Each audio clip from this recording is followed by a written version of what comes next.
Mesdames et messieurs, bonjour. Bienvenue à cette édition spéciale consacrée au Forum mondial de la mer qui se tient dans la majestueuse ville de Bizerte, véritable perle du Nord tunisien. Bizerte, avec son port millénaire, a toujours été un carrefour stratégique entre l'Orient et l'Occident. Une ville où les vents et la Méditerranée soufflent avec l'histoire, façonnant des rivages où s'entrelacent tradition et modernité. C'est ici, au bord de ces eaux, qui ont vu tant de civilisations se succéder, que se déroule cette rencontre exceptionnelle dédiée à l'avenir de la mer.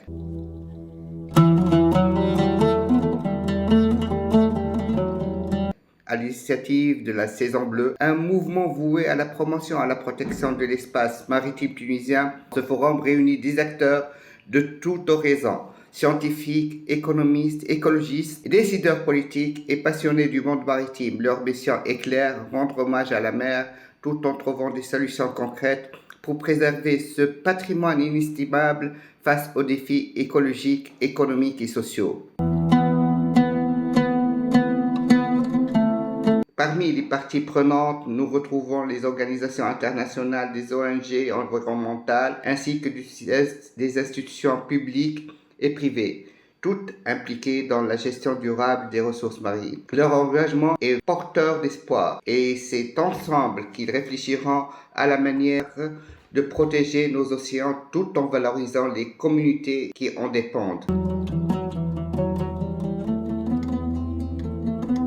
Durant cette émission, nous plongerons au cœur des discussions qui animent ce forum, des innovations technologiques pour une mer plus propre, aux politiques économiques favorisant une gestion durable, sans oublier la voix des citoyens et des acteurs locaux. Préparez-vous à embarquer pour un voyage captivant à travers les enjeux et les solutions qui façonneront l'avenir de nos mers et de nos océans. Chers amis téléspectateurs, un très grand honneur et un très grand plaisir d'avoir à mes côtés une sommité en matière d'économie, certainement. On n'a pas oublié son passage à la tête de l'OMC. Moi, j'étais surpris de le trouver militant dans le domaine de l'environnement. Je voulais vous présenter M. Pascal Lamy, il est président du Forum de Bizerte, il est vice-président du Forum de Paris pour la paix et coordinateur des instituts Jacques Delors. Très content de vous interviewer ce matin. Merci. Président. Sincèrement, la question qui s'est répétée ici sur tout mon chemin, c'est cette transition du commerce à l'environnement. La relation entre l'économique et l'environnement. Qui prime ? C'est une bonne question que je me pose parfois quand je regarde moi-même maintenant le portefeuille de mes activités. Je crois qu'il y a deux éléments qui ont cristallisé cette évolution. La première, c'est que dans les deux cas, ce sont des questions globales qui intéressent toute la planète. Tout le monde commerce, à l'intérieur, à l'extérieur. Quoi qu'on pense de l'avenir de la globalisation, cette planète restera tissée de liens commerciaux. Tout simplement parce que si je fais quelque chose mieux que vous et que vous faites quelque chose mieux que moi, on a intérêt à commercer. Voilà. Donc ça, c'est le premier côté de la chose. Le deuxième, c'est qu'évidemment, les questions environnementales sont par essence des questions globales. Si je réduis mes émissions de carbone dans mon pays, mais que mon voisin ne fait rien, c'est comme si, comme on dit chez nous, je pissais dans un violon. Bon. Donc, ce sont des questions globales. Mais il y a un autre élément aussi, que chacun comprendra, c'est que je vieillis. Et quand on vieillit, on regarde petit à petit le temps qui nous reste sur cette planète. Et quand, comme moi, on a été habitué en quelque sorte à la chose publique, à essayer d'apporter ma petite pierre marginale en fonction de mes connaissances, de mes réseaux, de mon expérience, à des progrès plutôt qu'à des régressions, alors la question environnementale s'impose. S'il y a un sujet absolument crucial dans le monde d'aujourd'hui et de demain, pour nous tous, c'est de mettre fin à cette dégradation qui est due à la société industrielle, à nos modes économiques, à nos modes de consommation, à nos modes de vie. Je acceptais par exemple de présider depuis 3 ans ce qu'on appelle la Climate Overshoot Commission, qui est une grande commission de vieux singes dans mon genre, de personnes censées être sages pour re-regarder les solutions à ces grandes questions. Voilà. Donc voilà les 2 raisons. Le passé, j'ai souvent été dans les choses globales, après avoir très longtemps été dans les questions européennes. Et je pense que dans mon domaine d'expertise, c'est l'environnement la priorité. Si j'étais diplomate, ce que je ne suis pas, je dirais la priorité, c'est de maintenir la paix dans un monde qui est en train d'oublier ce que c'est que la paix pour entrer dans la guerre. Et là, vous m'envoyez la perche pour ma deuxième question. Effectivement, avec tous ces conflits tout autour du monde entier, là, on vous trouve vice-président du Forum Paris pour la paix et environnement. Est-ce que ça se conjugue ensemble? J'ai acquis, notamment avec cette expérience de cette Climate Overshoot Commission, qui a d'ailleurs été créée par le Forum de Paris sur la paix il y a quelques années, j'ai acquis la conviction que si nous n'avançons pas plus vite dans les questions climatiques, alors, pour des tas de raisons, la paix est menacée. Elle est, compte tenu de ce qui arrive aux populations qui sont frappées par le réchauffement climatique, et évidemment il y en a beaucoup dans une certaine zone de latitude en Afrique. L'Organisation internationale des migrations nous dit qu'aujourd'hui, dans le monde d'aujourd'hui, plus de la moitié des migrations, à l'intérieur des pays et à l'extérieur, sont dues au changement climatique. Et par ailleurs, je pense aussi que compte tenu de l'asymétrie nord-sud, c'est le nord qui a envoyé l'essentiel de ce qu'il y a de carbone dans l'atmosphère, et c'est le sud qui dérouille le plus. Cette asymétrie-là, qui est aveuglante, est porteuse de conflits dans l'avenir. Nous allons, si nous n'accélérons pas la lutte contre le réchauffement climatique, c'est un peu la même chose d'ailleurs en matière de biodiversité, nous allons vers une tension nord-sud croissante, les pays du Sud accusant assez largement, à juste titre, le Nord de ne pas faire assez vite et assez fort compte tenu de sa responsabilité historique. Alors, ça n'est pas tout à fait aussi simple que ça. Par exemple, est-ce qu'on met la Chine au nord ou au sud dans cette équation? Quand j'en parle à tous sauf les Chinois, on dit oui, mais la Chine c'est un pays industrialisé, et c'est vrai qu'ils ont des émissions par tête de carbone aujourd'hui qui sont 30% supérieures aux émissions européennes, par tête. Et ils sont beaucoup. Mais disons, laissons ça de côté. Je crois que effectivement, la dégradation de l'environnement, et notamment le réchauffement climatique, est un facteur de menace pour la paix dans l'avenir. Jusqu'à quel degré de telles manifestations, de tels agissements des sociétés civiles, et là je fais allusion au forum de Bizerte, à la Saison Bleue, à votre implication dans tout ce qui est mouvement social ici, pourrait contribuer à anticiper tous ces conflits qui seront causés à cause de du changement climatique? Alors cette description que vous faites de ce que j'essaie de faire, de ce que nous essayons de faire avec le Forum de Paris sur la paix, c'est exactement ça. Au fond, consiste à regarder ce monde, les dangers qui l'habitent, et à constater que les mécanismes classiques entre les mains des souverains, des diplomates, des 200 États-nations de cette planète, pour construire des institutions internationales, des traités, des arrangements, pour un certain nombre de raisons, aujourd'hui, ça ne marche plus. Ça n'a pas marché quand il s'est agi de dissuader Poutine d'envahir l'Ukraine. Ça n'a pas marché quand il s'est agi d'essayer de rabibocher le Hamas et Israël. Ça ne marche pas dans tout un tas de pays africains qui sont pris dans des conflits à la fois socio-économiques et religieux. Bon. Et donc, si on accepte ce constat, non pas qu'on doit faire sans les diplomates, il faut faire intervenir dans la coopération internationale des acteurs qui sont parfois plus puissants que les États, ou en tout cas que beaucoup des petits États qui siègent à l'Assemblée générale des Nations unies, des organisations non gouvernementales, la société civile, des entités subnationales, des grandes villes. Il y a sur cette planète une 50aine de villes qui sont beaucoup plus importantes que beaucoup d'États dans les missions qu'elles ont au service de leur population, des grandes institutions académiques, des think tanks, des endroits où on pense, et même des grandes multinationales.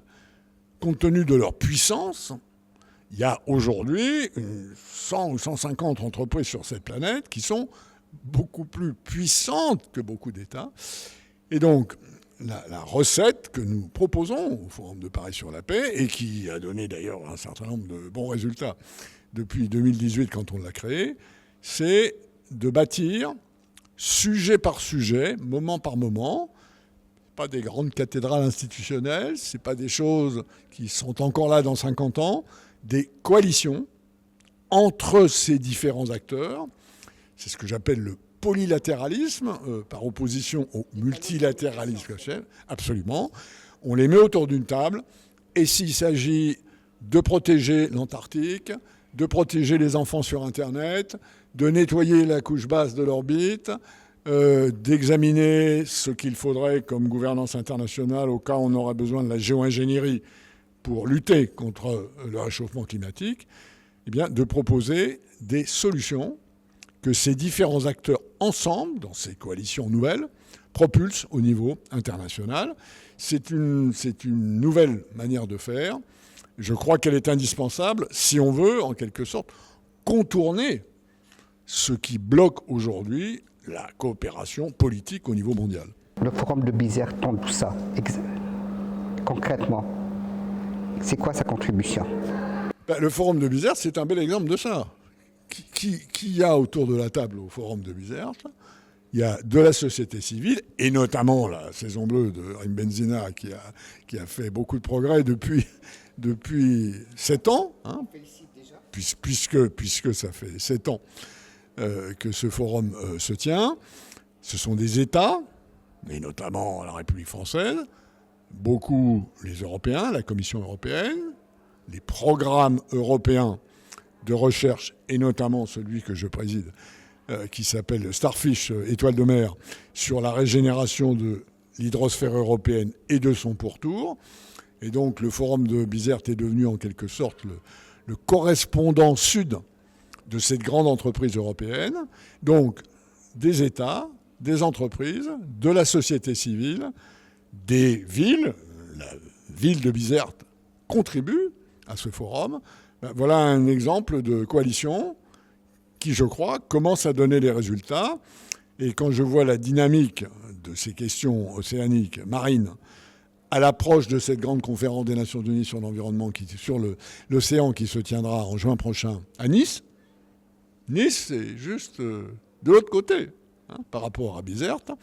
Et donc, il y a là une dynamique tunisienne, méditerranéenne, européenne et ensuite mondiale qui est à l'œuvre.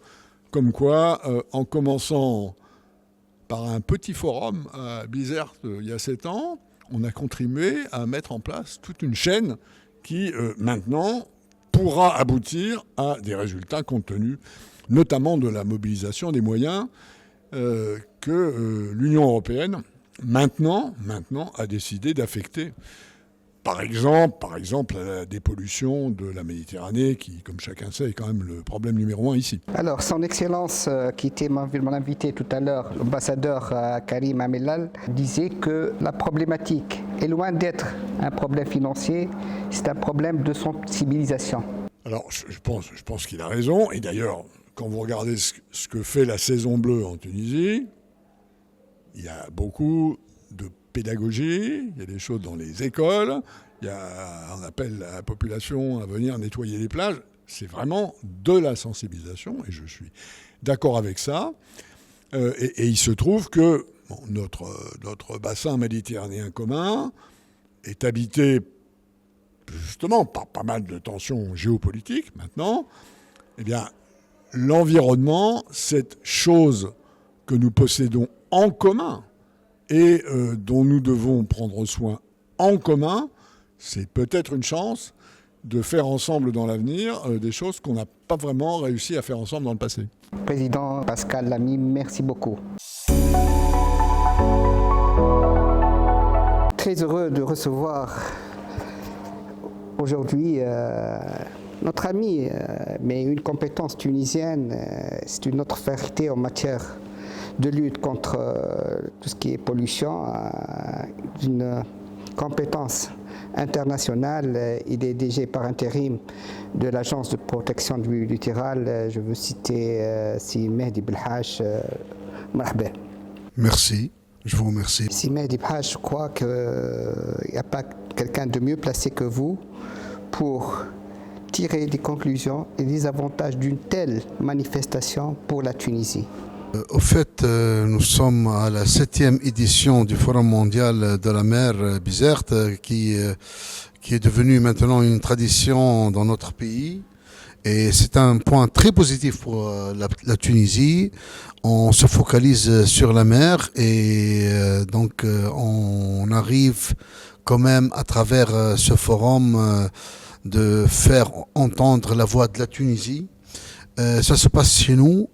Il y a beaucoup d'événements et de forums qui se passent sur la rive nord de la Méditerranée, mais c'est le seul forum donc, qui parle de la mer et qui discute les sujets maritimes qui se trouve sur la rive sud de la Méditerranée, et c'est à Bizerte même, qui est la ville maritime par excellence de la Tunisie. On avait une participation très très importante des institutions internationales, des scientifiques, des universitaires, des chercheurs, mais aussi de la société civile. Comment un organisme comme la PAL pourrait tirer profit de cette manifestation ? En fait, la PAL est présente ici pour entendre les besoins, les idées surtout, mais aussi de trouver un compromis, un agenda de travail avec tous ces acteurs qu'il faut regrouper. Nous, de toute façon, notre mission à la PAL, c'est la gestion intégrée du littoral. Donc, un peu faire réunir tout le monde sur la même table, donc pour trouver des solutions ensemble. Et trouver surtout les meilleures solutions. Parce que parfois, on peut trouver des solutions, mais ce n'est pas les meilleures solutions pour les problématiques qu'on a. Nous, en Tunisie, nous sommes un pays très soucieux de l'environnement, surtout l'environnement littoral.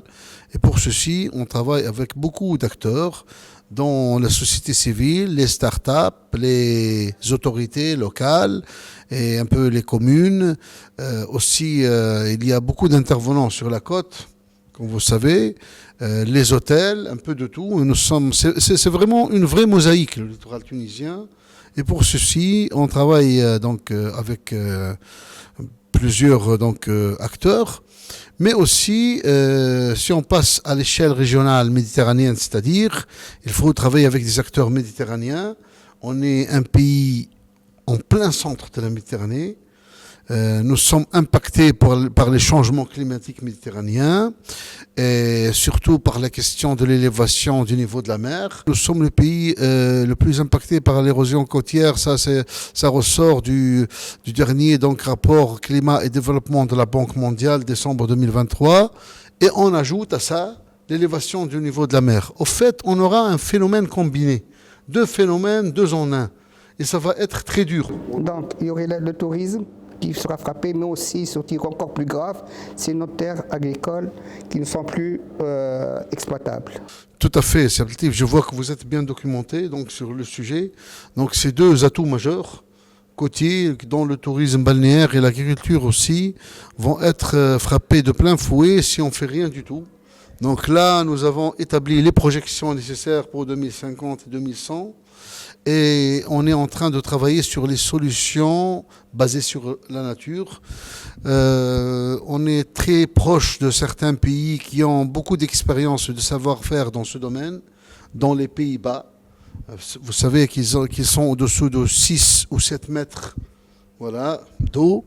Le mot d'ordre passé ce matin était la nécessité que nos entreprises, c'est pas qu'à l'université de s'ouvrir, mais nos entreprises doivent s'ouvrir sur tout ce qui est recherche scientifique. La PAL, quel est son degré d'implication dans ce processus? Comme vous savez, donc, auparavant, parmi les fonctions que j'ai prises, j'ai été à la tête de l'Observatoire du littoral. Et même dans la période de Covid, donc on avait environ, je me rappelle, en 2020-2019, on avait 30 stagiaires de plusieurs universités.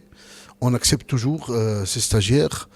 Au fait, le littoral est un domaine passionnant. On travaille beaucoup avec le système d'information géographique. D'ailleurs, je réitère donc notre invitation aux universités de venir à la PAL, de déposer des demandes de stage et de projets de fin d'études, de master. Et nous sommes très ouverts avec les universités parce que sans la science, on ne peut pas aboutir. C'est impossible.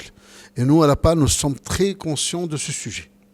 Bon, on a eu l'occasion et la chance de s'entretenir avec pas mal d'océanographes, mais aussi c'est une science qui demande beaucoup de moyens.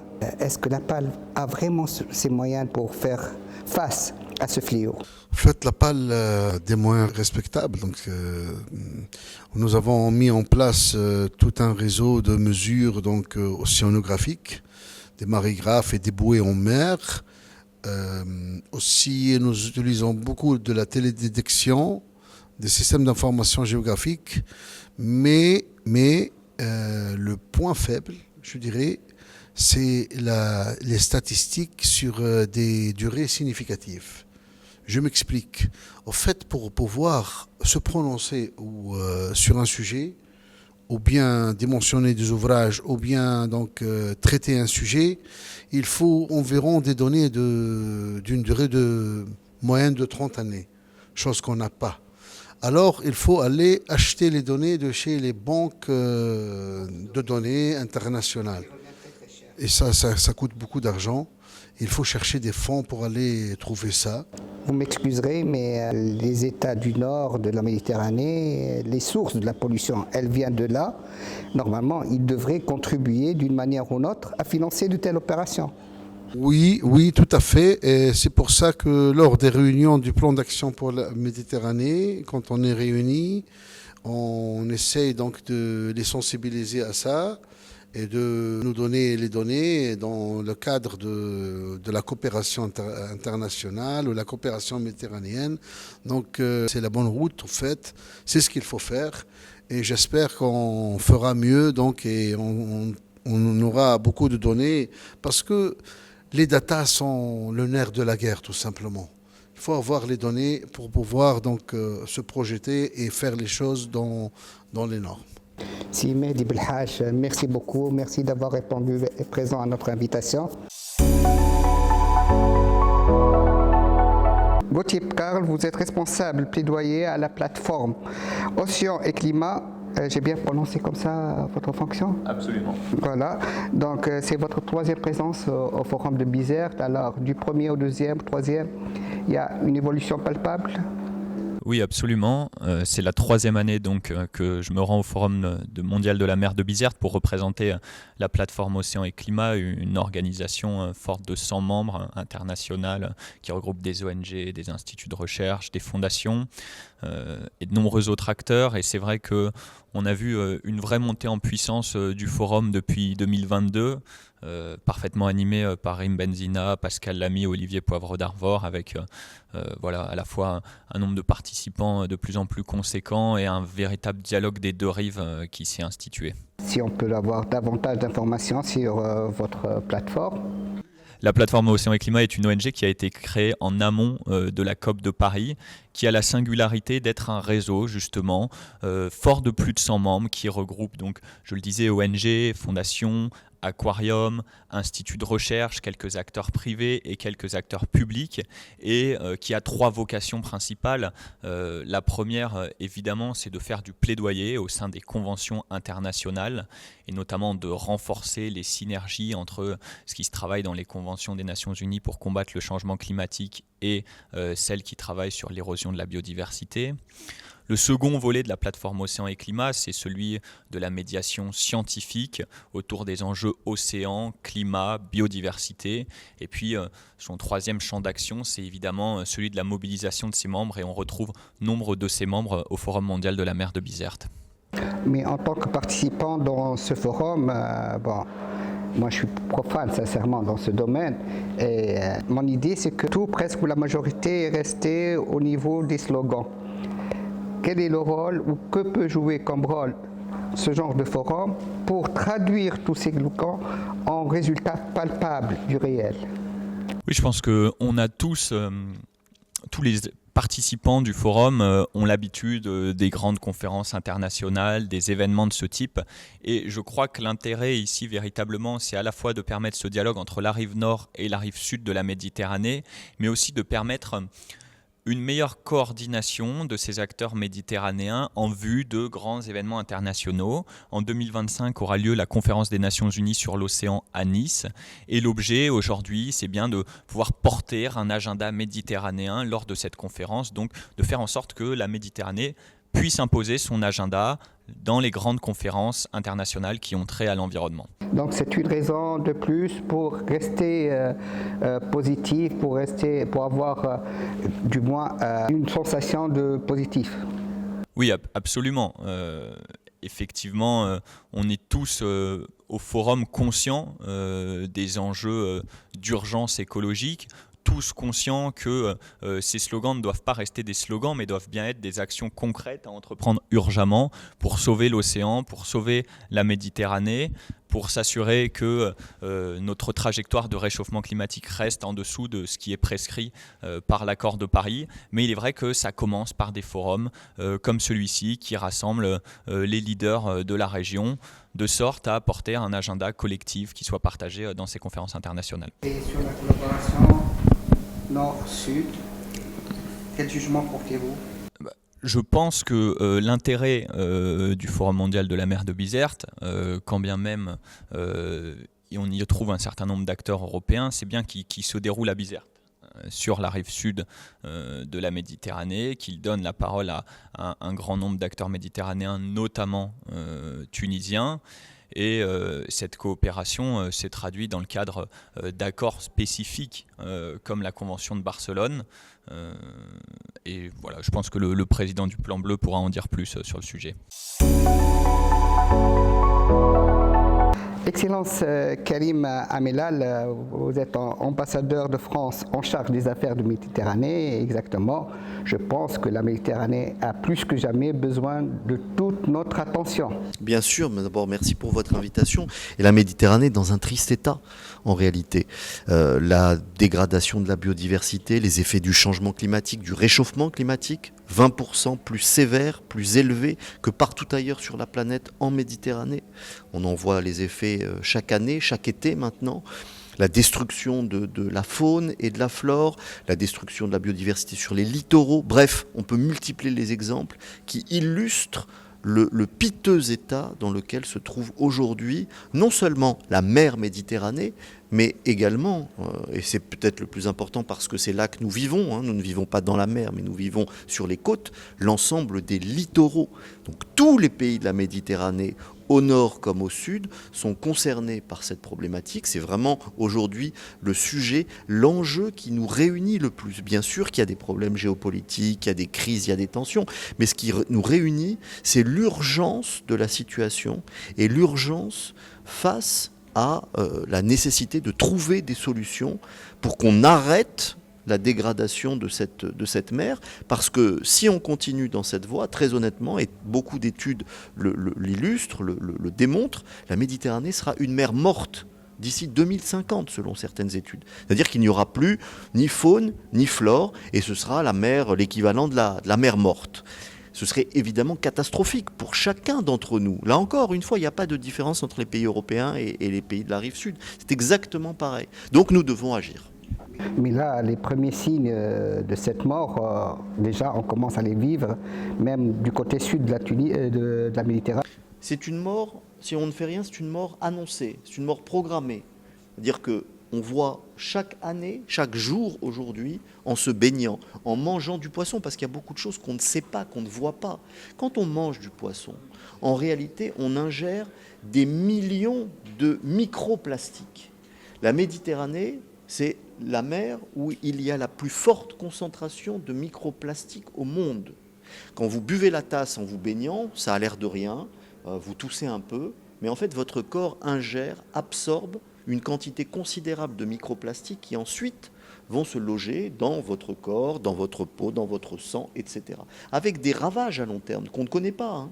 C'est un exemple parmi des millions d'autres qu'on pourrait multiplier. Je pourrais vous parler des espèces invasives. Vous connaissez le crabe bleu en Méditerranée, par exemple. Bon, le crabe bleu, ça fait partie des effets du changement climatique. La Méditerranée se réchauffe. Vous savez, j'étais sur la Côte d'Azur cette année en été. Bon, la mer était à Nice à 31 degrés.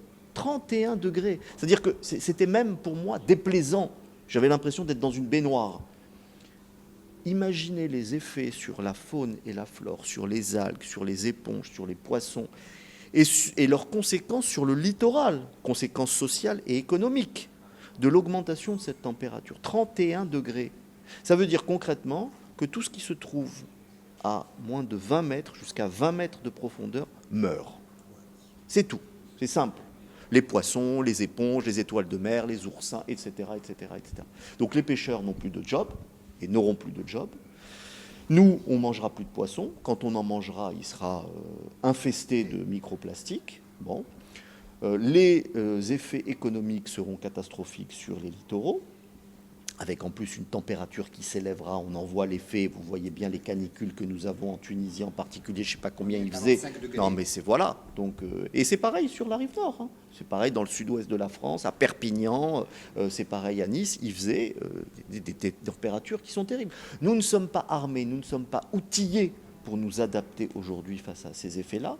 Encore une fois, sur terre et sur mer, bien sûr. Les deux sont complètement liés. Le plastique, il vient pas simplement des bateaux qui jettent le plastique dans la mer. Il vient des fleuves, il vient des rivières, il vient des terres, en fait. Donc c'est pour ça qu'il faut travailler sur tout ça.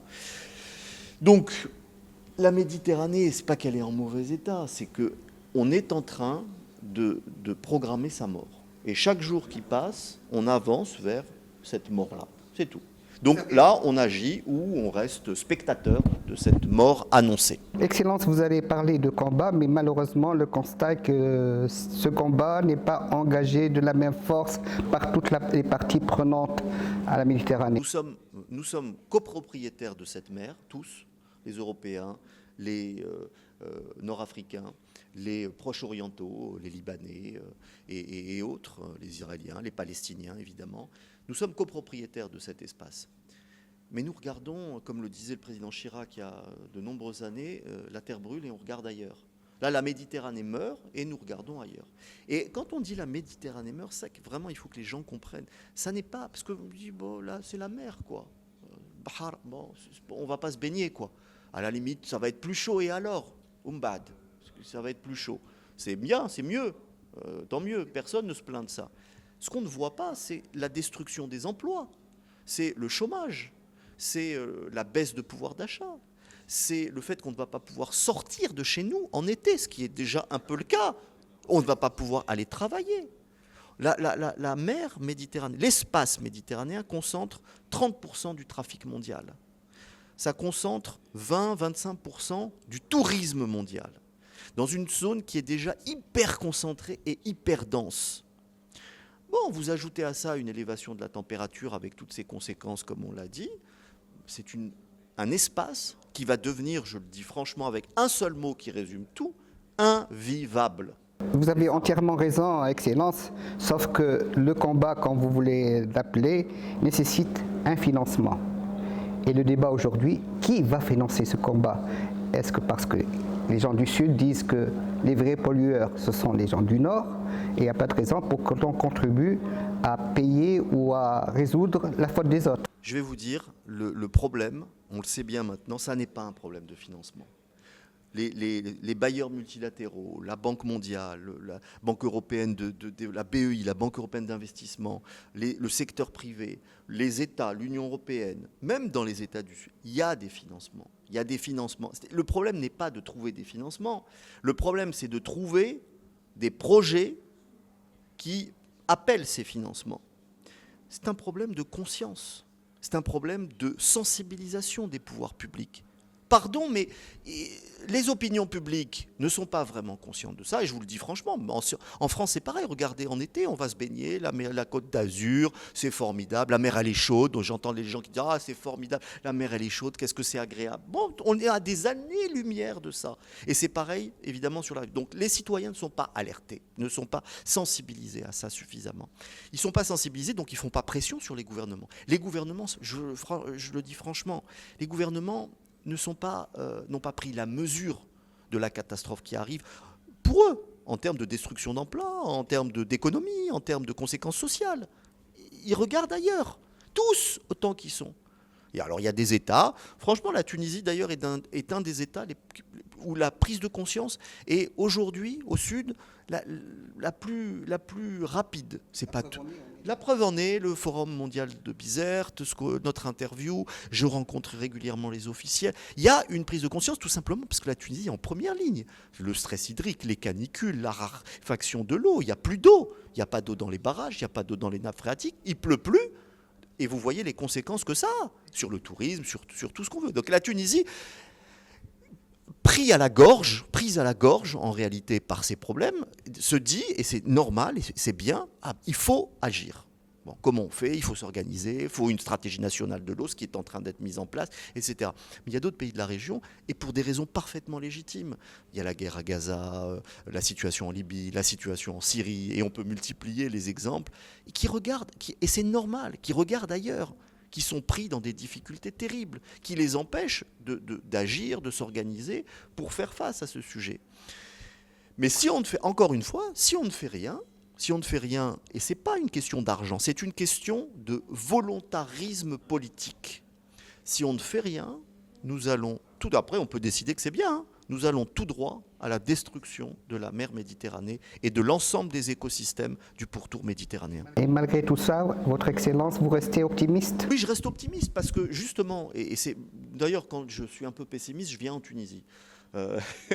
D'abord parce que j'aime la Tunisie, mais surtout parce que voilà, regardez, on est au Forum mondial de Bizerte, il y a des interlocuteurs officiels, j'ai rencontré hier des ministres, des responsables scientifiques, il y a un écosystème de la recherche, il y a une société civile qui est active. Sur ce sujet-là, il commence à y avoir voilà, votre émission, ce dont nous parlons, il commence à y avoir une prise de conscience. Parce que les Tunisiens voient bien que c'est grave, que l'heure est grave. Il n'y a pas d'eau au robinet, il faut rationner, il ne pleut plus, l'agriculture est dans un état catastrophique, la mer est pourrie. On pourrait parler des rejets, du golfe de Gabon, enfin bon, on pourrait multiplier les exemples. Le golfe de Tunis? Bien sûr, évidemment. Donc tout le monde voit bien que là, vraiment dans ce petit espace, la situation est catastrophique. Donc, il y a une prise de conscience des pouvoirs publics, il faut agir, c'est une priorité nationale, peut-être pas encore suffisamment, mais ça vient. Mais malheureusement, il y a d'autres pays où on est très loin de l'intérêt de toute forme de prise de conscience. Et ça, c'est malheureux parce que personne ne peut... Vous voyez, la Banque mondiale, elle ne peut pas se substituer. Bon, c'est le principe de souveraineté est considéré, enfin, je veux dire, c'est fondamental. On ne va pas se substituer au gouvernement, on ne va pas agir à leur place. Et je le dis avec la responsabilité des Européens, nous c'est pareil. Hein. Franchement, on n'en fait pas assez. On est très loin. Je vous parlais de la Côte d'Azur, je ne parlais pas de me baigner en Afrique du Nord cet été. Moi, la 31 degrés, c'était à Nice. Bon, c'est pas... Vous voyez, mais tous les lieux, tous les espaces sont... Mais c'est évidemment pareil. Les Bien sûr, bien sûr, bien sûr. 6 degrés à Tunis. Excellence. C'était vraiment un très très grand plaisir et un honneur de vous interviewer. Mais je vous en prie, merci à vous. J'espère que ça sera. Oui, et puis il ne faut pas perdre la foi, il ne faut pas perdre confiance. Il faut chacun à notre échelle essayer d'agir, de sensibiliser les autres. C'est nos voisins, c'est notre famille. Ça se situe là quand même. Je veux dire, la question des sacs plastiques, par exemple, qui font des ravages partout, hein, mais ici en particulier, c'est nous. Là, pour le coup, c'est pas le gouvernement en fait. Hein. C'est nous. C'est nous. C'est les jeunes qui vont faire le barbecue sur la plage ou je sais pas quoi. C'est nous. Donc ça commence par nous. Bien sûr, évidemment.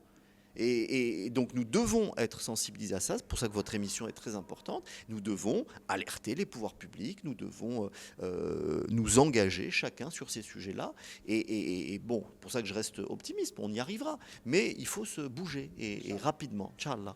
Inch'Allah. Merci beaucoup.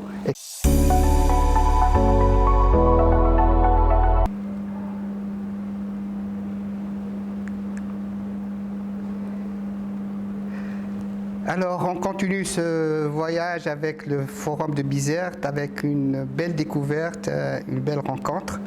Une franco-tunisienne au nom de Sarah Amri. Elle est fonctionnaire de l'État français. Elle est ingénieure en chef des mines. Elle est directrice des finances et des stratégies au Grand Port Maritime de Marseille. Elle était présente hier dans un cocktail d'ouverture de forum. Très active aujourd'hui pendant le forum.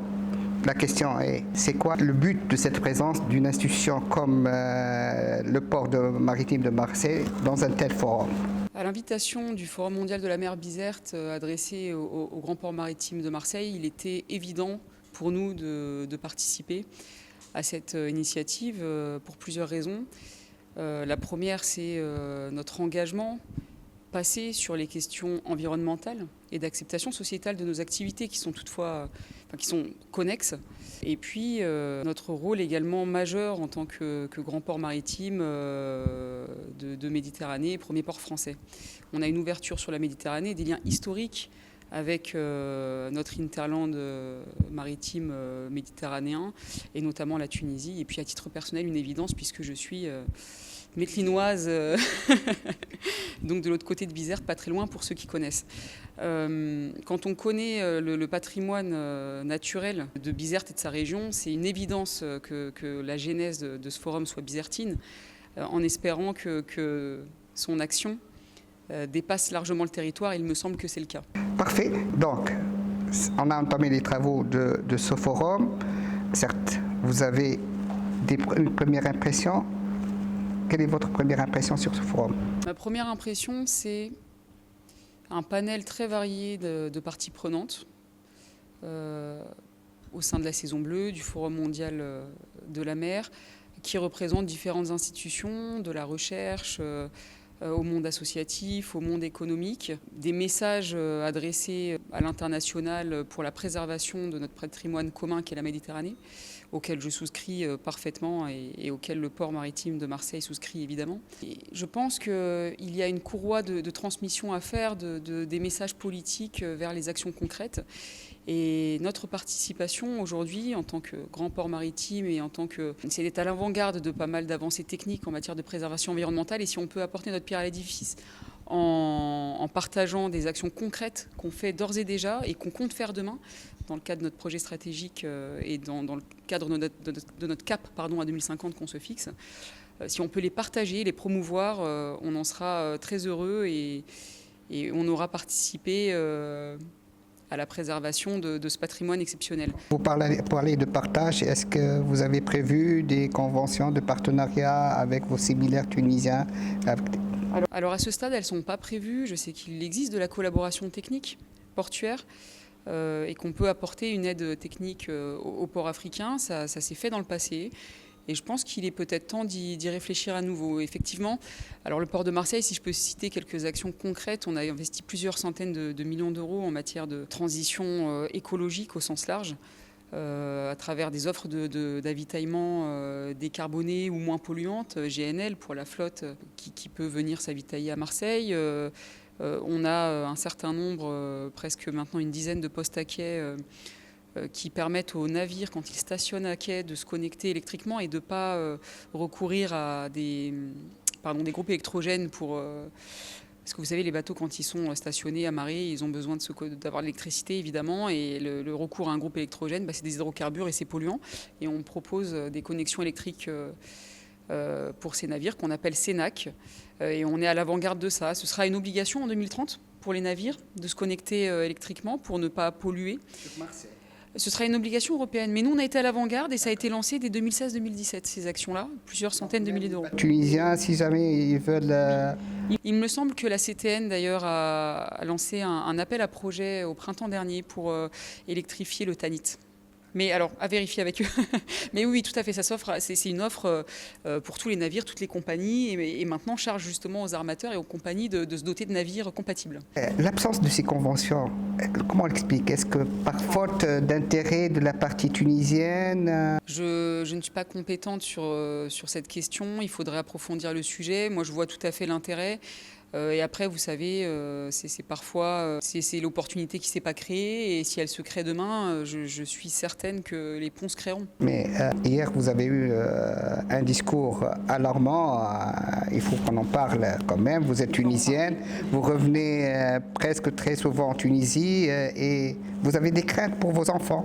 Alors, توا باش نتكلم معناها ma casquette de femme tunisienne, pas en tant que directrice financière du port de Marseille. Effectivement, je constate comme tous mes compatriotes tunisiens malheureusement une dégradation de la propreté et de préservation de notre littoral, que ce soit nos plages de sable et un envahissement par des activités. Alors, il ne faut pas jeter la pierre aux activités économiques et aux personnes qui proposent du travail. Il faut trouver une conciliation pour préserver notre bien commun, ne pas le détruire, parce que nos enfants, on a tous à cœur qu'ils puissent se baigner. يمشيوا للبحر كيما احنا كنا نمشيوا للبحر يلقاو بشط نظيف ينجموا يمشيوا يعديوا عشية بلاش فلوس. C'est très important. Tout comme il est important de favoriser également le développement d'une activité économique qui offre un service à des personnes qui veulent consommer sur place, tout en respectant les règles en matière de concession maritime. Aujourd'hui, je pense qu'il y a des intérêts, voilà, comment dire, un rapport de force qu'il faut dépasser et trouver justement les compromis qui permettent de faire vivre toutes les parties prenantes, ceux qui veulent aller à la mer comme on le faisait à l'époque, sauvage, et ceux qui veulent accéder à une offre. Il y a aussi la question du littoral plus accidenté, sur lesquels il est tellement beau qu'on a envie effectivement d'avoir une maison ici et là. Il faut le préserver. En France, il y a un certain nombre de linéaires sur lesquels on ne peut pas construire. Il y a des parcs nationaux. Le parc national des Calanques est emblématique dans sa préservation. C'est très réussi en termes de gestion, de préservation, de surveillance, de suivi également en termes de recherche sur les espèces végétales et marines.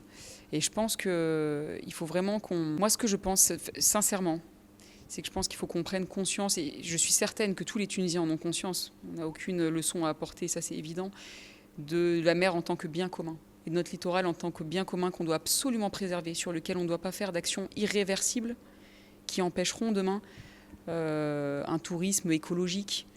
Parce que le tourisme de demain, je pense qu'il cherche plutôt la nature, les grands espaces, peut-être qu'il fera plus du camping, qu'aller, comme ça a été le cas sur les dernières décennies, plutôt dans des grands hôtels ou autres, mais qui doivent coexister. Voilà. Madame Salah Amri, merci. Merci d'avoir répondu à notre invitation. Merci à vous. Merci à vous. Monsieur Pierre Bahuel, bienvenue. Merci. Content de vous avoir comme invité aujourd'hui. Comment est-ce qu'on peut vous présenter pour nos téléspectateurs? Merci de l'invitation d'abord et très heureux d'être ici à Bizerte. C'est vraiment un plaisir. Je suis océanographe et je dirige une organisation qui s'appelle Mercator Océan, qui est basée en France, qui est une organisation européenne. Allons step by step. Alors, océanographe, c'est quoi exactement? Océanographe, c'est connaître les océans. Et moi, ce que j'aime, c'est raconter. Ouais, je suis un scientifique, je suis ingénieur, je suis chef d'entreprise. Mon but, c'est d'expliquer l'océan. Parfait. Mercator Océan. Mercator Océan, c'est une organisation qui fait de la prévision de l'océan. C'est comme la prévie météo, mais c'est pour l'océan. On prévoit l'évolution des courants, de la température, de l'acidité, de la glace s'il y a de la glace, de l'oxygène, du niveau de la mer, etc. Et on est capable de modéliser ce qui s'est passé dans le passé et de faire des prévisions dans le futur, de regarder ce qui se passe jusqu'au fond et d'expliquer tout ça. L'intérêt s'accrut pour les océans ces dernières années. Tant de réunions sont déroulées, tant de mouvements politiques, mais dans la pratique, est-ce vraiment nos océans sont en danger? Oui, les océans sont en danger. Les océans, ils souffrent de choses qui viennent de l'homme. Ils souffrent de la pollution que l'homme envoie. Et le direct, voilà, on peut penser à la chimie qu'on envoie dans les océans. Et ils souffrent du réchauffement climatique et qui réchauffe les océans, les acidifie, etc. Donc oui, l'océan, il absorbe, il nous rend un grand service parce qu'il absorbe en fait tout l'excès de chaleur qu'on peut avoir créé avec ce réchauffement climatique. Pas tous, mais une grande partie. Mais oui, il souffre. Ouais. Et donc en fait, notre travail, c'est d'expliquer ce qui se passe. C'est ça le rôle de Mercator? Bon, le rôle de Mercator Océan, ouais, c'est d'expliquer ce qui se passe. Pour dire, c'est pas une croyance, c'est une observation, ce qui est en train de se jouer. Le niveau de la mer monte, la glace fond, l'acidité augmente. C'est une observation, c'est mesuré. On peut vous expliquer pourquoi, on peut vous dire comment c'était avant, on peut regarder des trajectoires, on peut faire des prévisions dans le futur, on peut regarder l'impact en profondeur, en surface. On peut parler du Pacifique, de la Méditerranée, de la Baltique, on peut aller sur la côte, on peut aller dans le grand large, avec un super logiciel, c'est ça notre métier, c'est ça qu'on fait. On a fabriqué une sorte de jumeau numérique du vrai océan, dans lequel on peut trouver ces informations-là et on peut interroger, on peut jouer avec cet objet. Vous avez une cartographie globale du monde, des océans dans ce monde. C'est quoi les points noirs essentiellement dans ces océans? Donc c'est une cartographie tridimensionnelle, c'est-à-dire qu'on a, on a le fond de l'eau et puis on peut remonter dans le passé et faire de prévisions. Les points noirs, je vais vous prendre un petit peu à revers. Évidemment que la mer monte, la glace fond, mais ça, tout le monde le sait. Il y a de la pollution massive, et donc il y a une biodiversité qui souffre parce qu'il y a des vagues de chaleur qui sont comme l'équivalent d'un incendie dans l'eau, donc qui créent du stress énorme sur les espèces marines, et puis il y a de la pollution, etc. Mais mon point noir à moi, celui que j'ai envie de mettre en valeur là, c'est le défaut de connaissance qu'on a à nous. C'est-à-dire, on habite sur une planète qui est couverte à 70% d'eau. Notre survie, ou notre bien-être, comme on veut, dépend de l'océan. Voilà, ça dépend de l'océan. On ne peut pas vivre sur cette planète sans avoir un océan en bonne santé. On ne peut pas vivre longtemps comme ça. Donc il faut, nous, qu'on ait conscience de ce qui se passe. Et il y a tellement de citoyens sur cette planète qui n'ont pas accès à cette connaissance, qui ignorent totalement ce qui est en train de se passer. Ça, c'est pour moi le point noir majeur. Après, il y a ceux qui savent et qui ne font rien. Il y a ceux qui savent et qui prennent des décisions qui ne sont pas à la hauteur. Mais au moins, ma mission, c'est de faire en sorte que tout le monde sache, en tout cas le plus grand nombre sache ce qui se passe, arrive à apprécier ce qui va se passer si on prend telle décision et comprenne la situation. Sortir un débit d'informations et votre rôle, c'est planifier comment faire fructifier au maximum et communiquer surtout de la plus belle manière avec ces données. C'est ça, je fais un lien entre la science, des chercheurs, des super experts, des satellites, des ordinateurs, des lieux où on est des infrastructures capables de générer de la connaissance. Ça, c'est très bien. C'est très très fort, c'est très riche d'informations. C'est réservé à une certaine élite capable d'aller là.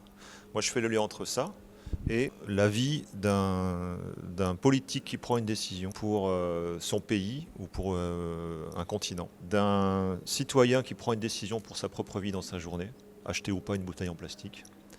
Et il faut qu'ils comprennent le lien entre les deux. Ce que j'ai compris, ce qui ressort du forum d'aujourd'hui, c'est que la problématique ne peut se résoudre de façon unilatérale. Il faut, comme union des efforts, il faut vraiment un effort et un engagement général.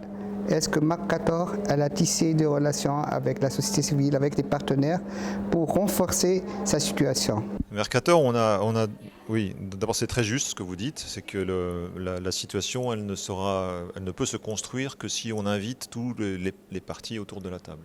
L'avantage de cette information numérique dont je parle, c'est qu'elle est capable d'agréger de la connaissance assez facilement, et on le sait très bien, on a tous un téléphone, et de la partager ensuite très facilement, très librement. Donc ça permet d'aller inviter tout le monde et de parler un même langage, et donc des financiers et des scientifiques des politiques, des citoyens comme nous vont pouvoir avoir la même information et comprendre ce qui est en train de se jouer. Maintenant, ce que fait Mercator, c'est donc de partager ça. Tout ce qu'on fait, c'est construit par collaboration. Donc on a un réseau au niveau, on a un réseau qui nous est confié par la Commission océanographique intergouvernementale des Nations Unies, de l'UNESCO, qui nous a donné le mandat d'aller développer des liens dans tous les pays pour que chaque pays, même celui qui est un peu caché au fond là-bas, qu'on arrive à le ramener sur ce réseau. Celui qui a une information sur l'océan, et tous dans le Pacifique par exemple sont très très forts sur la connaissance de leur océan, peut partager et nourrir un réseau mondial de connaissances qui est en fait cette super plateforme numérique qui est un jumeau numérique. Et on rajoute une autre chose à ça, c'est que pour vérifier que cette information-là, elle va être soutenue, elle va être librement partagée, qu'elle appartient à tout le monde, que c'est un bien commun. On est en train de changer la gouvernance de Mercator Océan pour en faire une organisation intergouvernementale et inviter les États qui le souhaitent, à venir à la gouvernance de cette organisation-là pour gérer ensemble ce bien commun qui est la connaissance numérique partagée de ça.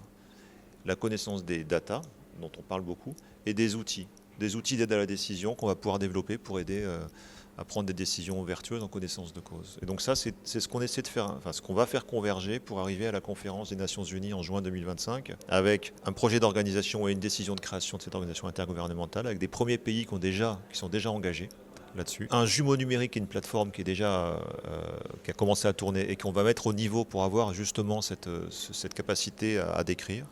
Et une coalition d'organisations dans le monde entier qui sont mobilisées pour répondre à ça, nourrir, utiliser l'information et renvoyer eux-mêmes leur information. Donc c'est là-dessus qu'on converge.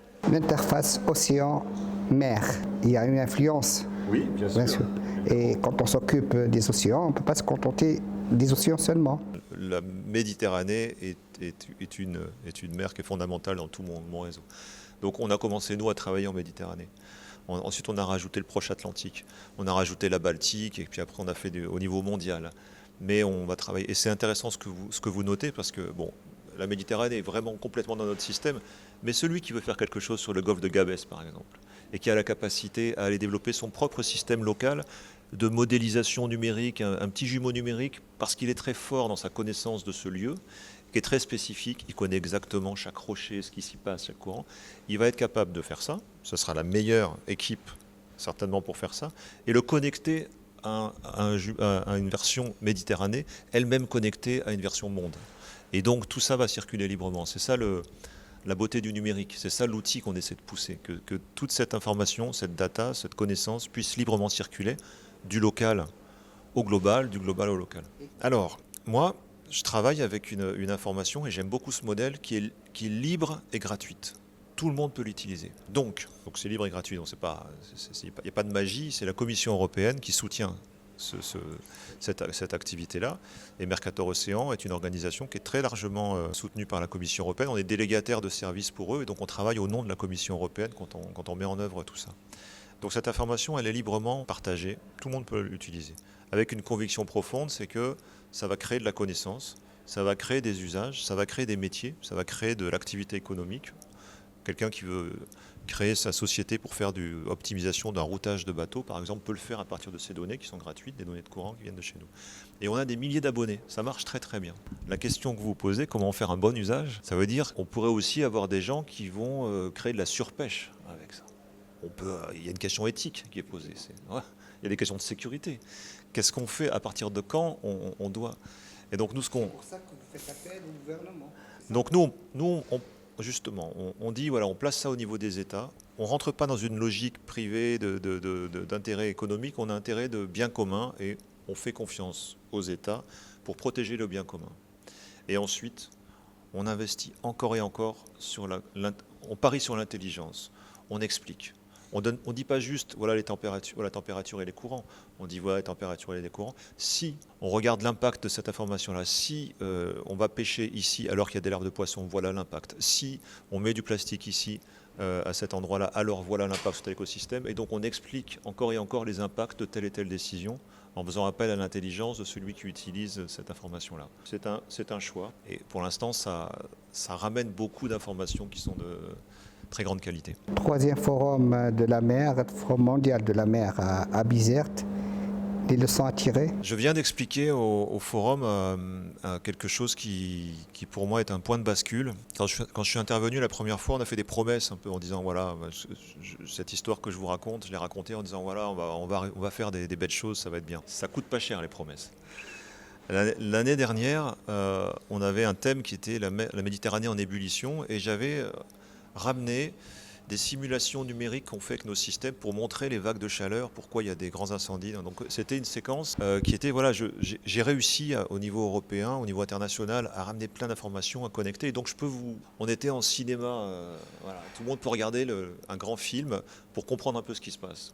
Première étape. Ça reste passif, quoi. On est comme on est là, on est assis, on regarde, on dit, ah, tiens, oui, il fait chaud en Méditerranée, il fait chaud dans l'eau, mais on n'est pas... Là, ce que j'ai montré aujourd'hui, c'était qu'on arrive pour cette troisième étape, et presque la quatrième, c'est la conférence des Nations Unies, de l'autre côté, au nord de la Méditerranée à Nice, c'est qu'on active la partie itérative, c'est-à-dire on met la personne dans l'action. On a ouvert des logiciels qui permettent à chacun d'interroger lui-même, de dire voilà, moi je voudrais savoir d'où vient le plastique qui vient sur la plage de Bizerte. Ah non, tiens, je vais essayer d'où vient celui qui est aujourd'hui à Gabès. Si je prends 3 ans en arrière, est-ce que je peux retrouver si ça vient des côtes françaises ou des côtes espagnoles ou des côtes algériennes. Ces informations sont accessibles maintenant? Alors donc j'ai montré le premier niveau de logiciel qu'on a mis en œuvre, doit être accessible à tout le monde et on est en train de travailler pour que l'année prochaine ce soit un logiciel complètement accessible, que chacun puisse se poser cette question-là et trouver lui-même la réponse. Donc on est en mode actif cette fois. Monsieur Pierre Baruel, ce fut un plaisir de vous rencontrer. On a appris tant de choses. Merci beaucoup.